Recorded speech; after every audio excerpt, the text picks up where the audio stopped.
নবী আলাইহিস সালাতু ওয়াস সালাম বলেন, লাআনাল্লাহু ফাকিরান, ওই ফকির ওই গরিব লোকটাকে আল্লাহ লানত দেয়। আল্লাহর লানত তার উপর। কার উপর? ওই গরিবের উপর যে গরিব তাওয়াযা লিগনিয়িন, ধনী লোকের কাছে গিয়া বিনয় হয়, বিনয় প্রকাশ করে, বিনয় ভাব ধরে, জি স্যার করে, জি হুজুরের ভূমিকা পালন করে। কেন? মিন আজলে মালিহি, কারণ তার অনেক মাল সম্পদ আছে। এই সম্পদশালীর কাছে গিয়া যখন গরিব প্রকৃতির কিছু লোক যখন জি স্যার, জি মাজন সাহেব, জি হুজুর, জি চৌধুরী সাহেব, জি চেয়ারম্যান সাহেব এরকম যখন করতে থাকে, তখন চেয়ারম্যান সাহেবের ভিতরের কুমড়াটা ফুল্লা খালি মোটা হইতে থাকে। এই ধনী লোকটার কুমড়াটা, ভিতরের কুমড়াটা এটা খালি বড় হইতে থাকে। তখন উনি মনে করেন আমার চাইতে বড় আর কেউ আসেনি। অহংকারী স্বভাব এই প্রকৃতির লোকগুলার অহংকার বাড়ায় দেয়। কিছু গরিব দরিদ্র, কিছু এরকম বিনয় প্রকৃতির লোকগুলা যারা ধনীদের কাছে গিয়ে বিনয় প্রকাশ করে, কিন্তু অন্য গরিবের সঙ্গে তার আচরণ সুন্দর না। কিন্তু মাদন সাহেবের কাছে গিয়ে, চৌধুরী সাহেবের কাছে গিয়ে, লন্ডনী সাহেবের কাছে গিয়ে উনি এত নরম, এত দুর্বল হয়, তার সম্পদের কারণে তার সঙ্গে গিয়া এই যে তাওয়াজু আর বিনয় প্রকাশ করলো। আল্লাহর নবী বলেন, লাআনাল্লাহু ফাকিরান, এই ফকিরের উপর আল্লাহর লানত। এই কারণে নত হব একমাত্র আল্লাহর সামনে। জুড়ে বলেন, কার সামনে? আল্লাহর সামনে। দুনিয়ার কারো সামনে নত হব না। এই কপাল একমাত্র আল্লাহর সামনে নত করব। গুফতে মনসুরে আনাল হক গুশতে মুস, গুফতে মনসুরে আনাল হক গুশতে মুস, গুফতে ফেরাউনে আনাল হক গুশতে পোস, গুফতে ফেরাউনে আনাল হক গুশতে পোস, গুফতে মনসুরে আনাল হক গুশতে মুস। ই আনারা রহমতুল্লাহ দরওয়াফা, আনারা লানতুল্লাহ দরকফা। ই আনারা রহমতুল্লাহ দরওয়াফা, আনারা লানতুল্লাহ দরকফা। এই যে একটা আনানিয়ত আপনার আমার মাঝে বিরাজ করতেছে, প্রত্যেকের কাছে আছে। সকলেই আমরা বলি আমি কম নি,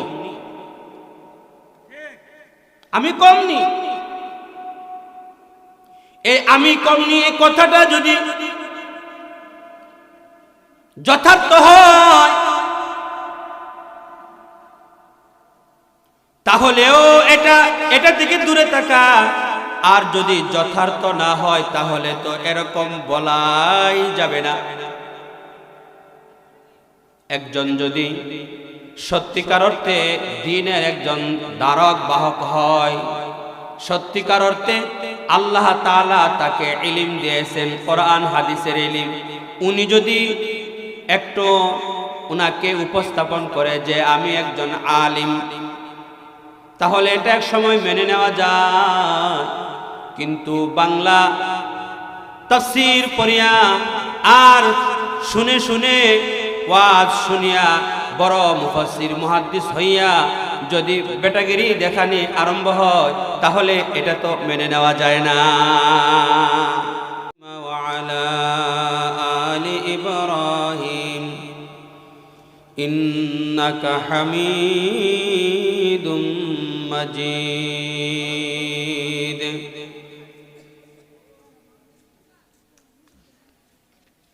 আলহামদুলিল্লাহ। আল ইনসাফ ইসলামী যুব সংঘ, মধ্যনগর রিজার্ভ, চিনাকান্দি বাজার, বিশম্বরপুর, সুনামগঞ্জের উদ্যোগে পঞ্চম বার্ষিক তাফসীরুল কোরআন মাহফিলের মুহতারাম সভাপতি, আমার অত্যন্ত শ্রদ্ধাভাজন উস্তাদ হযরতুল আল্লাম মাওলানা শাইখ আব্দুল হালিম সাহেব মুহতামিম চিনাকান্দি মাদ্রাসা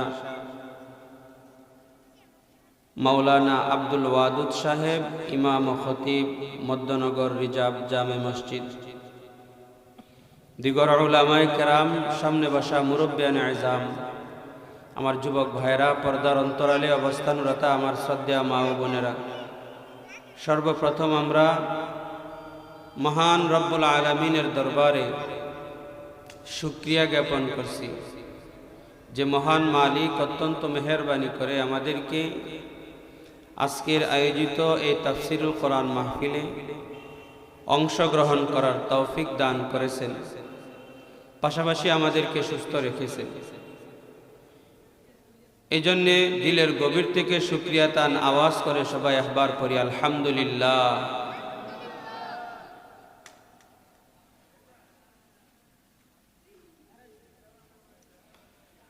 আমি আপনাদের সামনে মহাগ্রন্থ আল কোরআন থেকে একখানা আয়াত এবং নবীজি সাল্লাল্লাহু আলাইহি ওয়াসাল্লামের হাদিসের ভান্ডার থেকে একখানা হাদিস পেশ করেছি।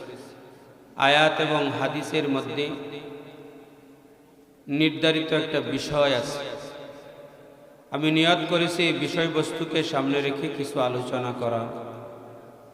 আল্লাহ তাআলা যেন আমাকে ইখলাসের সাথে বলা এবং আমাদেরকে আমলের নিয়তে শোনার তৌফিক দান করেন, সবাই বলে আমিন। দুনিয়ার সকল মানুষ শান্তি চায়, কিন্তু মানুষ শান্তি পায় না। এমন কোনো মানুষ নাই যে একটু শান্তি চায় না, কিন্তু মানুষ শান্তি পাইতেছে না, পায় না। কারণ যে পথে শান্তি পাওয়া যায় সেই পথ আমরা অবলম্বন করতেছি না। যেই পথে সুনামগঞ্জ যাওয়া যায় সেই পথে আমরা না গিয়ে, যেমন সুনামগঞ্জ যেতে হলে দক্ষিণ পূর্ব দিকে যাইতে হবে। এখন যদি কেউ পশ্চিম উত্তর দিকে যাওয়া আরম্ভ করে সুনামগঞ্জ যেতে পারবে না। যে রাস্তায় আমাদের সুখ, শান্তি, সফলতা আসার কথা সেই পথে আমরা নাই, কিন্তু আমরা সকলেই চাইতেছি আমার জীবন শান্তিতে ভরপুর হয়ে যায়, আমার জীবন সুখময় হয়ে যায়। এটা হলো আম গাছ লাগিয়ে যদি কেউ কলা খাওয়ার আশা করে, যেভাবে আম গাছে কলা আসে না, জাম গাছে কলা ধরে না, কলা গাছে কাঁঠাল ধরে না, এভাবে আমরা যেই পথে শান্তি আসে সেই পথ যদি আমরা অবলম্বন না করি তাহলে শান্তি তো আসবে না, ঠিক কিনা বলেন? এ কারণে আমাদেরকে আগে রাস্তা চিনতে হবে, সেই পথ আমাদেরকে অবলম্বন করতে হবে। কোরআন হাদিসের মধ্যে শান্তি, সফলতা মানুষের জীবনে কিভাবে আসে এই বিষয়ে বিস্তারিত আলোচনা আছে, কিন্তু অনেকেই তো আলোচনাও শুনতে চায় না, শুনতে চায় না। আগে দূর থেকে একটু অবজার্ভ করে, জরিপ নেয় যে গলাটা কেমন, টান কিভাবে দিবে। এ কারণে এক কান দিয়ে শুনে আরেক কান দিয়ে বের হয়ে যায়, ভেতরে এগুলো আসর করে না। এ কারণে কোরআন হাদিসের আলোচনা শোনাও একটা ইবাদত। ইবাদতের উদ্দেশ্যে, নিজের ঈমানকে তাজা করার উদ্দেশ্যে আমাদেরকে আলোচনা এহাতার ভিতরে বসে শুনতে হবে। কারণ কোরআন হাদিসের আলোচনা শুনলে ফায়দা আছে। এর মধ্যে প্রধান ফায়দা হলো ঈমানদারের ঈমানের ইজদিয়াদ হয়, ঈমানদারের ঈমান বাড়ে। এটা আমার কথা না, আল্লাহ কোরআনে বলেন, ওয়া ইযা তুলিয়াত আলাইহিম আয়াতুহু যাদাতুহুম ঈমানা।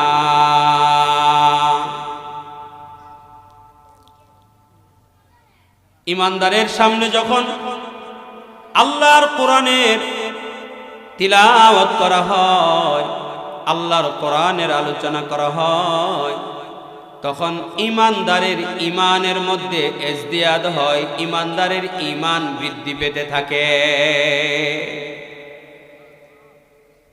কোরআন হাদিসের আলোচনা এমন আলোচনা, যত বেশি ইমানদার শুনবে তত বেশি তার ইমানের ব্যাটারি চার্জ হবে। মোবাইলের ব্যাটারি আছে না নাই? চার্জ দিতে হয় না, না দিলেও চলে। মোবাইলের ব্যাটারির চার্জ দিতে হয়, চার্জ না দিলে মোবাইল চলবে না। মোবাইল অকেজো হয়ে যায়, মোবাইল বেকার হয়ে যায়। এটা যেভাবে আমরা বুঝি, এমনি ভাবে আমাদেরকে এই কথাটাও বুঝতে হবে যে ইমানদারের ইমানের ব্যাটারি চার্জ হয় কোরআন হাদিসের আলোচনা শোনার দ্বারা। যদি এইসব থেকে আমরা গাফিল থাকি, দূরে থাকি, তাহলে ইমানদারের ইমানের ব্যাটারির পাওয়ার কমে যাবে। এক পর্যায়ে পাওয়ার কমতে কমতে এমন অবস্থা হবে যে কোনো ফিতনার ঝটকা বাতাসে সে ইমান হারা হইয়া যাইবে। বলতে এ কারণে নবী আলাইহিস সালাতু ওয়াস সালাম তাকিদ দিয়ে বলছেন, হে আমার উম্মতেরা, তোমাদের জন্য জরুরি হলো আলাইকুম বিমুজালাসাতিল উলামা, তোমাদের জন্য জরুরি হলো উলামায়ে কেরামের মজলিস অবলম্বন করবা। এগুলা লাজিমি ভাবে তোমরা আঁকড়িয়ে ধরবা।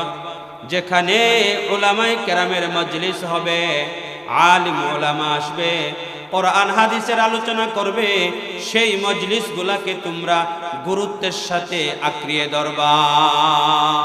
আলাইকুম, তোমাদের জন্য লাজিম, বিমুজালাসাতিল উলামা, উলামায়ে কেরামের মজলিসগুলা গ্রহণ করবা। ওয়া ইস্তিমাই কালামিল হুকামা, হাকিম আলিম উলামা, দক্ষ আলিম উলামাদের মুখ নিঃসৃত কোরআন হাদিসের আলোচনাগুলাকে মনোযোগ সহকারে শুনবা। যদি শুনো তাহলে ফায়দাটা কি হবে? কয় শুকনা জমিন আকাশ থেকে বৃষ্টি আসলে পরে যেমন উর্বরতা ফিরে পায়, জমিনের মধ্যে উর্বরতা আসে, ঠিক তেমনি ভাবে ইমানদারের ইমানগুলা এভাবে কোরআন হাদিসের আলোচনা শুনলে উর্বরতা ফিরে পায়। কারণ নবী আলাইহিস সালাতু ওয়াস সালাম ইরশাদ করেন, আন্নাল্লাহ তাবারাকা ওয়া তাআলা ইউহিল আরদাল মাইতাতা বিমাইল মাতার। আসমান থেকে বৃষ্টি বর্ষিত হলে যেভাবে জমিনের মধ্যে সজীবতা আসে, জমিন উর্বর হয়, ঠিক তদ্রূপ ভাবে কোরআন হাদিসের আলোচনা মনোযোগ সহকারে শুনলে মানুষের মুর্দা অন্তরগুলা এভাবে জিন্দা হয়ে যায়।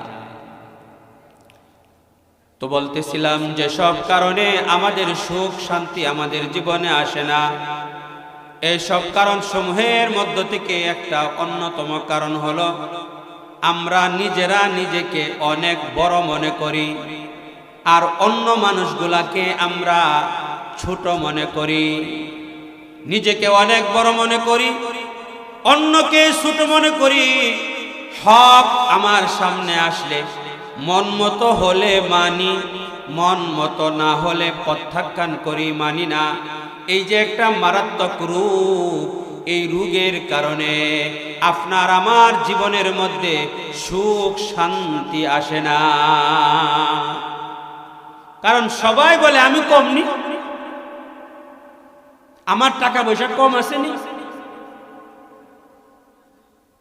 তার চাইতে আমি কোন দিক দিয়ে কম। এই যে আমি কম নি, আমি কম নি, আমি অনেক বড়, আমি অনেক বড়, আমি চৌধুরী সাহেব, আমি এমপি সাহেব, আমি মন্ত্রী সাহেব, আমি চেয়ারম্যান সাহেব, মেম্বার সাহেব, মহাজন সাহেব, মুরব্বী সাহেব, মাতাব্বর সাহেব, লিডার সাহেব, আমি তার সঙ্গে প্লাস্টিকের চেয়ারে বসবো? আমাকে প্লাস্টিকের প্লেটে ভাত দিবে, আমি খাবো? এই যে একটা অবস্থা সমাজে বিরাজ করতেছে, আমি চেয়ারম্যান সাহেবের মেয়ে, আমি তার ঘরে যে বিয়ে বসছি, এটাই তো তার সাত কপালের ভাগ, আমি তার কথা মতো চলতে হবে। আমি তোকে বিয়ে করিয়ে নিছি, আমার কথা মতো চলবে না, কার কথা মতো চলবে, যা বলি মাথা পেতে মেনে নিতে হবে। এই যে একটা অবস্থা, ঠিক কিনা জুড়ে বলেন? এই অবস্থাটা সর্বত্র বিরাজ করতেছে, যার কারণে আজ ঘর থেকে নিয়ে রাষ্ট্র পর্যন্ত কোথাও শান্তি নাই, অশান্তির আগুন দাও দাও করে জ্বলতেছে। একটু জুড়ে বলেন ঠিক কিনা? গুফতে মনসুরে আনাল হক গুশতে মুস, গুফতে মনসুরে আনাল হক গুশতে মুস, গুফতে ফেরাউনে আনাল হক গুশতে পোস, গুফতে ফেরাউনে আনাল হক গুশতে পোস, গুফতে মনসুরে আনাল হক গুশতে মুস। ই আনারা রহমতুল্লাহ দরওয়াফা, আ আনারা লানতুল্লাহ দরকফা। ই আনারা রহমতুল্লাহ দরওয়াফা, আ আনারা লানতুল্লাহ দরকফা। এই যে একটা আনা আনা আনা আনানিয়ত আপনার আমার মাঝে বিরাজ করতেছে, প্রত্যেকের কাছে আছে। সকলেই আমি বলি, আমরা বলি আমি কম নি, আমি কম নি। এই আমি কম নি এই কথাটা যদি যথার্থ হয়, তাহলেও এটা থেকে দূরে থাকা। আর যদি যথার্থ না হয়, তাহলে তো এরকম বলাই যাবে না। একজন যদি সত্যিকার অর্থে দ্বীনের একজন ধারক বাহক হয়, সত্যিকার অর্থে আল্লাহ তাআলা তাকে ইলম দিয়েছেন, কোরআন হাদিসের ইলম, উনি যদি একটু উনাকে উপস্থাপন করে যে আমি একজন আলিম, তাহলে এটা এক সময় মেনে নেওয়া যায়। কিন্তু বাংলা তাফসীর পড়িয়া আর শুনে শুনে ওয়াজ শুনিয়া বড় মুফাসসির মুহাদ্দিস হইয়া যদি বেটাগিরি দেখানি আরম্ভ হয়, তাহলে এটা তো মেনে নেওয়া যায় না। কারণ তুমি তো দাড়ি কমা বুঝতা না। এখানে প্রস্রাব করিবেন না, করিলে 50 টাকা জরিমানা। দাড়ি কমা যদি বুঝে না, তাহলে পড়বে এখানে প্রস্রাব করিবেন না, করিলে 50 টাকা জরিমানা। দাড়ি কমা বুঝতে হবে। এ কারণে বাংলা তাফসীর পড়িয়া, বাংলা হাদিস পড়িয়া মুহাদ্দিস হওয়া যায় না, বাংলা তাফসীর পড়িয়া মুফাসসির হওয়া যায় না। তুমি দাড়ি কমা বুঝতা না, তুমি কখন গিয়া কোন জায়গাত ফেস লাগাইয়া দিবা। তো আনানিয়ত, আমি কম নি, আমি কম নি, আমি অনেক বড়, আমি অনেক বড়, আজকে এটার ছড়াছড়ি চতুর্দিকে চলতেছে।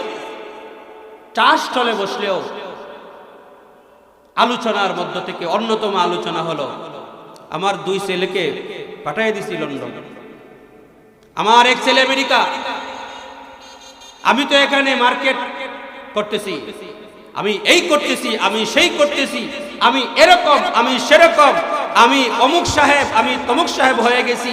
এই আলোচনায় ভরপুর হয়ে গেছে। শুধু কিভাবে নিজেকে অনেক বড় উপস্থাপন করা যায়, এই চেষ্টায় প্রত্যেকেই আমরা লেগে গেছি, ঠিক কিনা জুড়ে বলি? যার কারণে কেউ তো ছোট না, সবাই বড়, নিজে নিজেকে বড় বলতে বলতে বলতে বলতে ঘাটে ঘাটে গিয়ে ধরা খায় আর লাঞ্ছিত হয়। শুধু বলে আমি বড়, আমি বড়, আমি অনেক কিছু, আমার অনেক কিছু আছে। আরে লাশ ফালায় দে, আসি না, কত টাকা লাগে দেখ মনে, লাশ ফালায় দে। এই যে নিজেকে অনেক বড় মনে করতেছে, শেখ আকবরও কল্পনা করতেছে না তোমাকে আল্লাহ বড় বানাইছে, মহাজন বানাইছে, এমপি বানাইছে, মন্ত্রী বানাইছে, চেয়ারম্যান বানাইছে, তুমি নিজে নিজে হও নাই। আল্লাহ তাআলা দয়া মেহেরবানি করে তোমাকে একটা পজিশন দিয়েছে। এই পজিশনের, এই শক্তির, এই ক্ষমতার, এই এটা তো আমরা সকলেই মুখে মুখে বলি, কিন্তু বাস্তবে কেন এটা পালন করি না?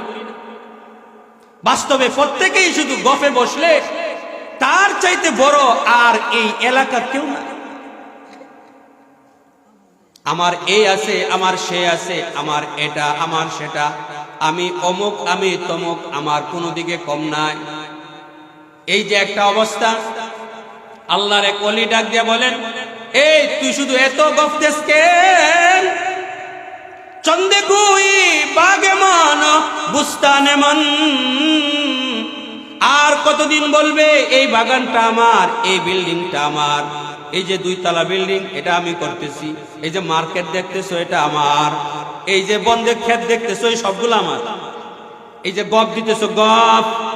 আল্লাহর ওলিরা বলেন চন্দে গুই আর কতদিন বলবে বাগে মন ও বুস্তানে মন, এটা আমার, সেটা আমার, আমার আমার আর কত করবে? ইনাগুই গুরে গুরস্তানে মন, ইনাগুই গুরে গুরস্তানে মন। এটা কেন বলো না? এখানে আমার গুরস্থান হতে পারে, এইখানে আমার কবর হতে পারে, এটা কেন বলো না? ঠিক কিনা জুড়ে বলেন? আজকে আমাদের এই অবস্থা না, এই কারণে শান্তি না।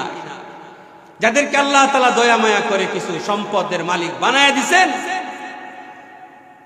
অনেক টাকার মালিক হয়ে গেছেন, তো উনার ব্যবসাটাই আলাদা হয়ে গেছে।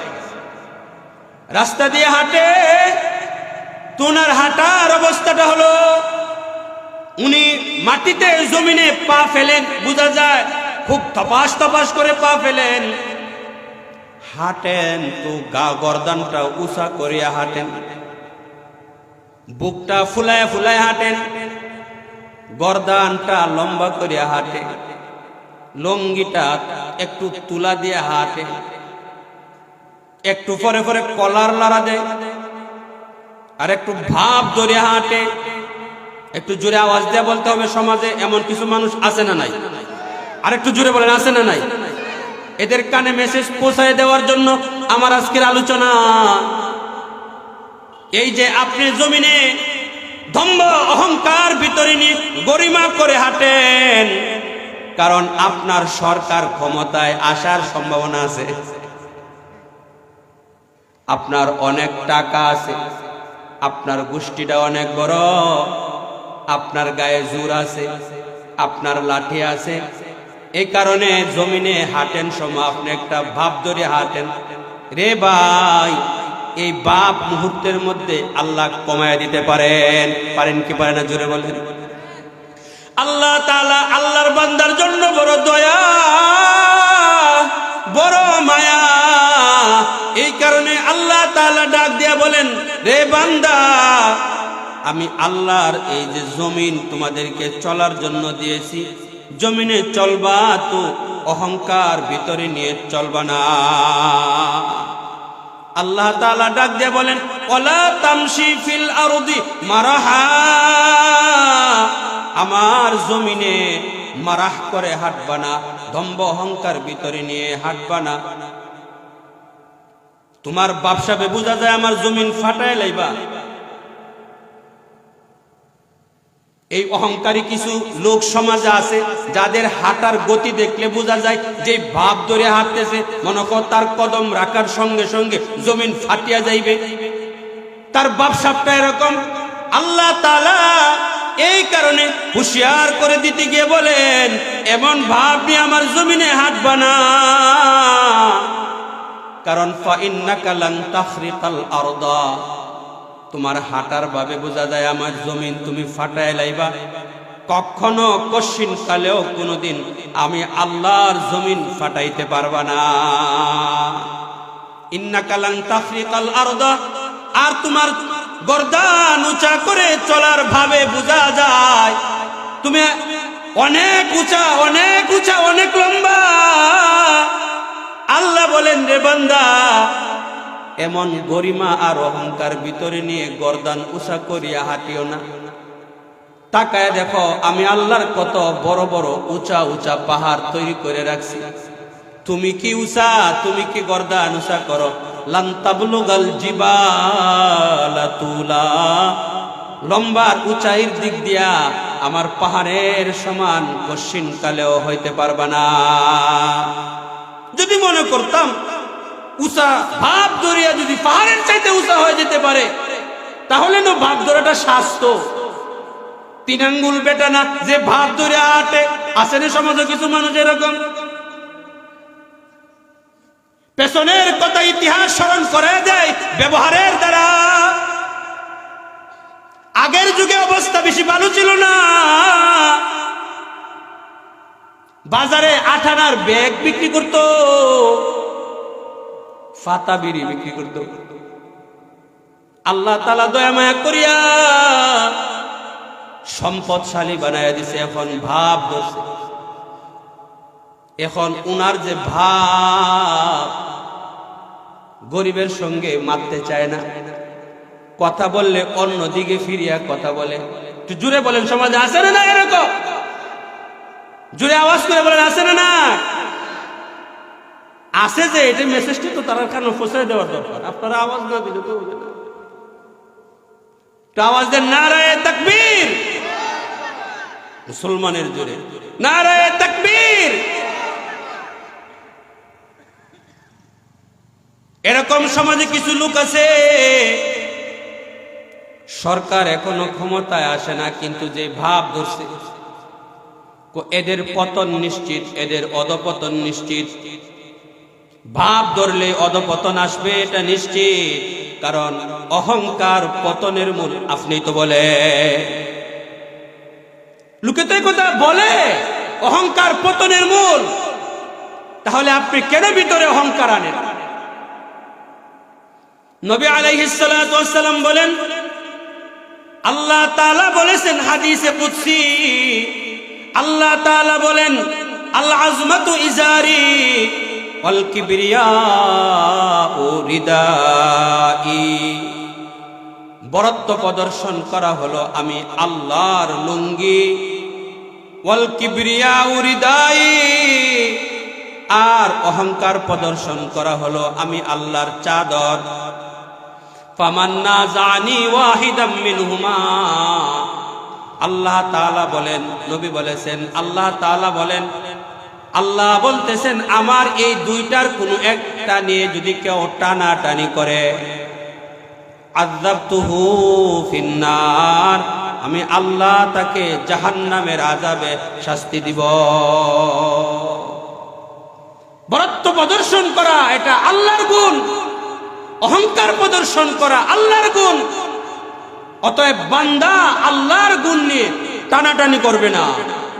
অতএব যেই লোকটা পুরুষ হোক বা মহিলা, যখনই সে অহংকার আর বরত্ব প্রদর্শন করা নিয়ে টানাটানি আরম্ভ করবে, যেই ফ্যামিলিতে এটা চলবে এই ফ্যামিলি ধ্বংস, এই ফ্যামিলির অধঃপতন। যেই সমাজে এটা চলবে এই সমাজে অধঃপতন নেমে আসবে। এই কারণেই আমরা অহংকার করা থেকে যেন বিরত থাকি। আর একটা হাদিস বলে আমি আমার আলোচনা শেষ করছি। সেই হাদিসটা হলো, আল্লাহ তাআলা এই প্রকৃতির লোকগুলাকে লানত দেন। ক্বালা রাসূলুল্লাহ সাল্লাল্লাহু আলাইহি ওয়াসাল্লাম, আল্লাহর নবী বলেন, লা'নাল্লাহু ফাকীরান তাওয়াযা লিগানিয়িন মিন আজলি মালিহি। আল্লাহ তাআলা এই গরিব লোকটাকে লানত দেন।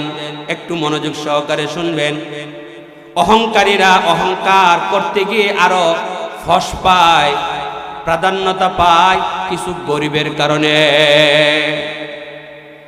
কিছু দরিদ্র মানুষের সামসামির কারণে তারা আরো অহংকারী হিসাবে বড় হয়ে যায়। উনি টাকাওয়ালা, তো উনার কাছে কিছু গরিব গিয়া স্যার স্যার জি জি জি জি করে। আছে না নাই সমাজে?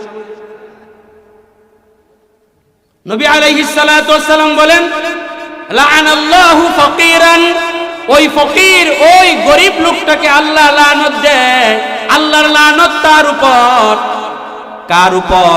ওই গরিবের উপর যে গরিব তাওয়াযা লিগনিয়িন, ধনী লোকের কাছে গিয়া বিনয় হয়, বিনয় প্রকাশ করে, বিনয় ভাব ধরে, জি স্যার করে, জি হুজুরের ভূমিকা পালন করে। কেন? মিন আজলি মালিহি, কারণ তার অনেক মাল সম্পদ আছে। এই সম্পদশালীর কাছে গিয়া যখন গরিব প্রকৃতির কিছু লোক যখন জি স্যার, জি মাজন সাহেব, জি হুজুর, জি চৌধুরী সাহেব, জি চেয়ারম্যান সাহেব এরকম যখন করতে থাকে, তখন চেয়ারম্যান সাহেবের ভিতরের কুমড়াটা ফুললা খালি মোটা হইতে থাকে। এই ধনী লোকটার কুমড়াটা, ভিতরের কুমড়াটা এটা খালি বড় হইতে থাকে। তখন উনি মনে করেন আমার চাইতে বড় আর কেউ আসেনি। অহংকারী স্বভাব এই প্রকৃতির লোকগুলার অহংকার বাড়ায় দেয়। কিছু গরিব দরিদ্র, কিছু এরকম বিনয় প্রকৃতির লোকগুলা যারা ধনীদের কাছে গিয়ে বিনয় প্রকাশ করে, কিন্তু অন্য গরিবের সঙ্গে তার আচরণ সুন্দর না।